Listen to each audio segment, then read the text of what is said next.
تو اس سے یہ ثابت ہوا کہ دنیا کی ہر سوسائٹی میں کرائسس آتے ہیں، بحران آتے ہیں. ہماری جو خصوصیت ہے، اس امت کی جو خصوصیت ہے وہ یہ ہے کہ دوسروں کے پاس وہ الہی ہدایات کا نسخہ نہیں ہے جو ہمارے پاس ہے، اور ہمارے پاس نسخہ ہوتے ہوئے بھی اگر ہم عمل نہ کریں تو یقیناً یہ ہماری بدنصیبی ہے. لیکن ماشاء اللہ ثم ماشاء اللہ اس ملک کے جو مسلمان ہیں وہ اس اعتبار سے بہت ہی خوش نصیب ہیں کہ باوجود ہے کہ بہت خرابیاں ہیں، سوسائٹی کے اندر جرائم ہیں، مصائب ہیں، لیکن آج بھی ایک بڑی تعداد علماء سے جڑی ہوئی ہے، مساجد سے جڑی ہوئی ہے، مدارس سے جڑی ہوئی ہے، مکاتب میں ان کے بچے آتے ہیں. میں کہیں بھی جاتا ہوں، میں پوچھتا ہوں کہ بھئی مکاتب کا نظام کیسا ہے؟ جی ہمارے یہاں ماشاءاللہ 20,000 بچے، ہمارے یہاں 10,000 بچے مکاتب سے جڑے، اتنے 100 مکاتب ہیں. یہ جو لمبا لمبا عدد ہے، یہ کوئی ایسا تو نہیں کہ سب لوگ پھینک رہے ہیں بھائی اگر 10,000 نہیں ہوں گے تو 8,000 ہوں گے، ہو سکتا ہے کہ 9,000 ہوں. یہ نہیں ہو سکتا کہ 8 بچے ہیں لیکن ان کو 8,000 کہا جا رہا ہے، یہ نہیں ہوگا. تو اتنی بڑی تعداد میں جو بچے مدرسوں میں، آپ ماشاءاللہ اتنی بڑی تعداد میں یہاں بیٹھے ہیں. اگر یہی پروگرام برطانیہ میں ہو رہا ہوتا، اسکاٹ لینڈ میں ہو رہا ہوتا، امریکہ میں ہو رہا ہوتا، تو وہاں باوجود کہ اتنی بڑی تعداد میں ایک علاقے کے اندر مسلمان رہتے ہیں لیکن مسجد میں اتنی بڑی تعداد میں کسی دینی پروگرام میں جمع نہیں ہوتے. تو اس سے یہ ثابت ہوا کہ یہاں اللہ نے مدارس کی برکت سے، مساجد کی برکت سے، علماء کی برکت سے خیر کو باقی رکھا ہے. وَمَن يُرِدِ اللَّهُ بِهِ خَيْرًا يُفَقِّهُ فِي الدِّينِ. یہاں فقہ موجود ہے، اس لیے خیر موجود ہے. جی جی سوالات بہت زیادہ ہیں ماشاءاللہ. کتنا ٹائم رہ گیا؟ اچھا ویسے یہ طے ہوا تھا کہ 10:45 تک، اور اب تو بس 10 سیکنڈ رہ گئے، لیکن چلو ایک سوال جلدی سے کر لیتا ہوں. ہمارے ملک میں بڑھتے ہوئے فتنہ ارتداد کا سبب کیا ہے؟ اس ارتداد کے فتنے کو کیسے روکا جا سکتا ہے؟ اس کا علاج کیا ہے؟ میں نہیں سمجھتا کہ ارتداد بڑھ رہا ہے. یہ آپ کو حیرت ہوگی کہ میں یہ کہہ رہا ہوں کہ ارتداد نہیں بڑھ رہا ہے، لیکن یہ اس بات پر موقوف ہے کہ آپ ارتداد کس کو کہہ رہے ہیں. اگر آپ ارتداد سے مراد فکری ارتداد کہہ رہے ہیں تو فکری ارتداد نہیں بڑھ رہا ہے، یا تو اپنی جگہ ہے یا کم ہو رہا ہے. جیسے جیسے معلومات دوسری طرف سے آتی جا رہی ہیں، یعنی اہل اسلام کی طرف سے آتی جا رہی ہیں، تو جو ارتداد تھا اس ارتداد میں بھی کمی آتی جا رہی ہے. جو باتیں ہمیں آج سے 4 سال پہلے، الحمدللہ اس فیلڈ میں کام کرتے ہوئے 4 سال اس میں کمی آ رہی، تو ارتداد، فکری ارتداد میں کمی ہے. شہوانی ارتداد میں اضافہ ہے. یہ شہوانی ارتداد ہی کے اندر لڑکیوں کا ارتداد بھی آتا ہے. یہ کسی فکر کا نتیجہ نہیں ہے، یہ تو محبت کا نتیجہ ہے. جو غلط جگہ وہ اپنے دل دے بیٹھی، تو اس غلط محبت یا شہوت کے نتیجے میں یہ ارتداد پھیل رہا ہے، یہ اس میں اضافہ ہوا.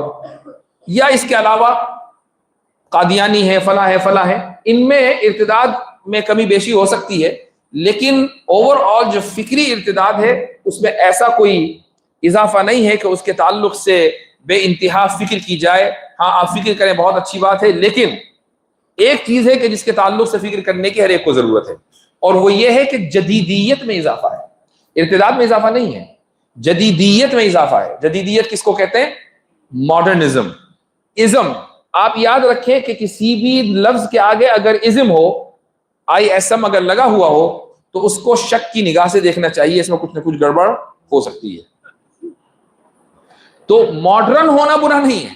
ماڈرن ہونے کا کیا مطلب ہے کہ آپ اچھے نئے پرانے گیجٹس کے بجائے اچھے اور ماڈرن گیجٹس استعمال کرتے ہیں، آپ ماڈرن سٹائل کے مکانوں میں رہتے ہیں، ماڈرن سٹائل کی بلڈنگوں میں رہتے ہیں. ماڈرن ہونا کیا برا ہے؟ ماڈرن ہونے کا مطلب ہے جدید ہونا. جدید تو لذیذ ہوتا ہے، کل جدید لذیذ. یہ جو ازم جیسے ہی لگا، ماڈرنزم، اب یہ ایک نظریہ ہے، اور اس نظریے کے تحت لبرلزم آتا ہے، اس نظریے کے تحت ہوموسیکسوالٹی آتی ہے، اس نظریے کے تحت ٹرانسجنڈرزم آتا ہے، اس نظریے کے تحت سائنٹزم آتا ہے. یہ سارے کے سارے انڈیویجولزم آتا ہے، یہ سارے کے سارے نظریات اس ایک ماڈرنزم کے تحت ہیں، اور یہ ماڈرنزم پھیل رہا ہے. تو اس کے تعلق سے مطالعہ کرنا، اور اتنا مطالعہ کرنا کہ جو لوگ ان نظریات سے متاثر ہیں وہ آپ کی بات سے مطمئن ہو جائیں، اتنا مطالعہ کرنا یہ طالب علم کو چاہیے. کیونکہ دیندار طبقے کی پاس تو آئے کہ آپ اس طبقے سے گفتگو کریں جو ماڈرنزم کا شکار ہے. اچھا جب گفتگو کریں گے تو یہ بات ذہن میں رہنی چاہیے کہ آپ کی گفتگو کے اندر سلیقہ ہو، متانت و سنجیدگی ہو۔ اگر آپ نے اپنی گفتگو میں آستینیں اوپر چڑھا لی اور آپ نے کہا کہ بھائی میدان گرم ہے، اتر جاؤ رنگ میں، تو کبھی بھی آپ کی گفتگو مؤثر نہیں ہوگی۔ اس طبقے کے سامنے گفتگو مؤثر اس وقت ہوگی جبکہ وہ یہ محسوس کرے گا کہ یہ شخص متانت والا ہے، سنجیدگی کے ساتھ گفتگو کر رہا ہے اور میں اس کے ساتھ بات چیت کر سکتا ہوں۔ ایک صاحب ابھی دیوبند میں ہمارے گھر پر آئے اور ویسے ہی گھر کے سامنے سے گزر رہے تھے اور اچانک انہوں نے گھنٹی بجائی، وہ دور پر ایک جاننے والے تھے تو ہم نے خیر ان کو بلا لیا، پہلی مرتبہ میری ان سے ملاقات تھی۔ تو میں سمجھا کہ میں چونکہ باہر سے آیا ہوں تو مجھ سے ملنے کے لیے آئے ہیں، خیر ہو سکتا ہے کہ یہ مقصد ہو، لیکن انہوں نے ایک دو سوال رکھے، میں نے اس کا جواب دیا، اس میں تھوڑی سی بحث ہوئی، پھر اگلا سوال رکھا، پھر اس میں جواب دیا، پھر بحث ہوئی، تو وہ تقریباً 2 سے 2.5 گھنٹے بیٹھے اور میرا وقت خوب ضائع ہوا، پیٹ بھر کے ضائع ہوا۔ اس 2-2.5 گھنٹے میں بہت کچھ کر سکتا تھا، یعنی وہ خامخواہ کی بحث تھی، لیکن الحمدللہ جب وہ اٹھے تو وہ یہ کہنے لگے کہ میں اس نتیجے پر پہنچا ہوں کہ آپ سے گفتگو ہو سکتی ہے۔ میں نے کہا یہ جو 2.5 گھنٹے سے ہو رہی تھی یہ کیا تھا؟ یعنی ان کو جو تجربہ تھا دوسرے حضرات سے وہ تلخ تجربہ ہوا کہ بھائی جب میں یہ سوال اٹھاتا ہوں تو یہ ناراض ہو جاتے ہیں، یہ مجھے بھگا دیتے ہیں۔ تو متانت اور سنجیدگی اور سامنے والے کے ساتھ حسن ظن کہ شاید یہ کچھ سیکھنے کے لیے آیا ہے اور آپ کی اس گفتگو سے وہ شاید سیکھ جائے اور راہ راست پر آ جائے، اگر یہ نیتیں ہوں گی تو اللہ تعالیٰ پھر نصرت فرمائے گا۔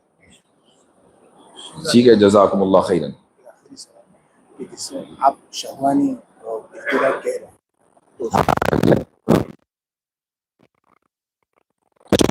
کہہ رہے ہیں کہہ رہے ہیں شروع کہا اس کا اس کے علاوہ کوئی دوسرا علاج نہیں۔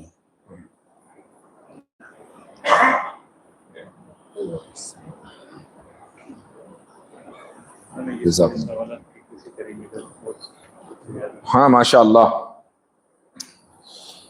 سوالات بہت سارے ہیں اور ان سب سوالات کا جواب دینا یعنی ممکن تو ہے لیکن مشکل بہت ہے، ورنہ یہی صبح ہو جائے گی۔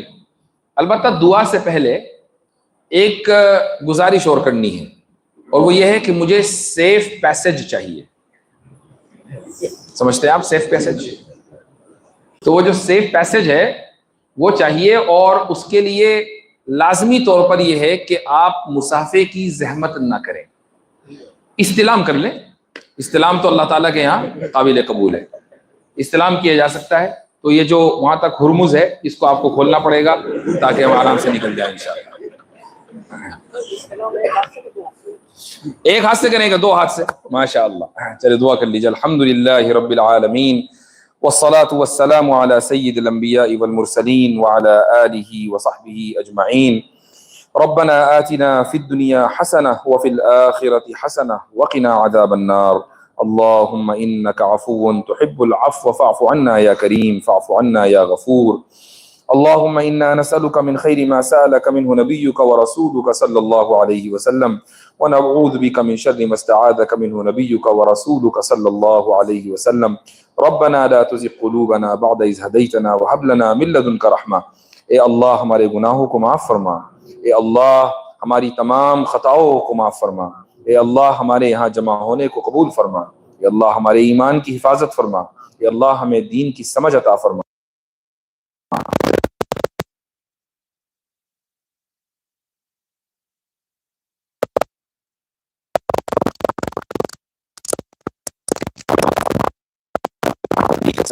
اللہ ہمیں ایسا ماحول عطا فرما جہاں ہم اپنے علم میں اضافہ کر سکیں۔ اے اللہ ہمارے نسلوں کی ایمان کی حفاظت فرما۔ اے اللہ ان مساجد کی، مدارس کی، مکاتب کی اور مسلم تنظیموں کی حفاظت فرما، اور ان مدرسوں، مسجدوں اور ان کے متولیان اور ان کے چلانے والوں، ان سب کی عمروں میں برکت عطا فرما۔ اے الہ العالمین ہمارے علم میں اضافہ فرما۔ اے اللہ علماء کی زندگیوں میں برکت عطا فرما۔ اے اللہ ہمیں دین کی خدمت کے لیے قبول فرما لے۔ اے اللہ ہمیں دین کا خادم بنا۔ اے اللہ ہم سے دین کی وہ خدمت لے لے جو اس وقت کی ضرورت ہے۔ اے اللہ ہم میں جو بیمار ہیں انہیں شفاء کاملہ عاجلہ مستمرہ عطا فرما.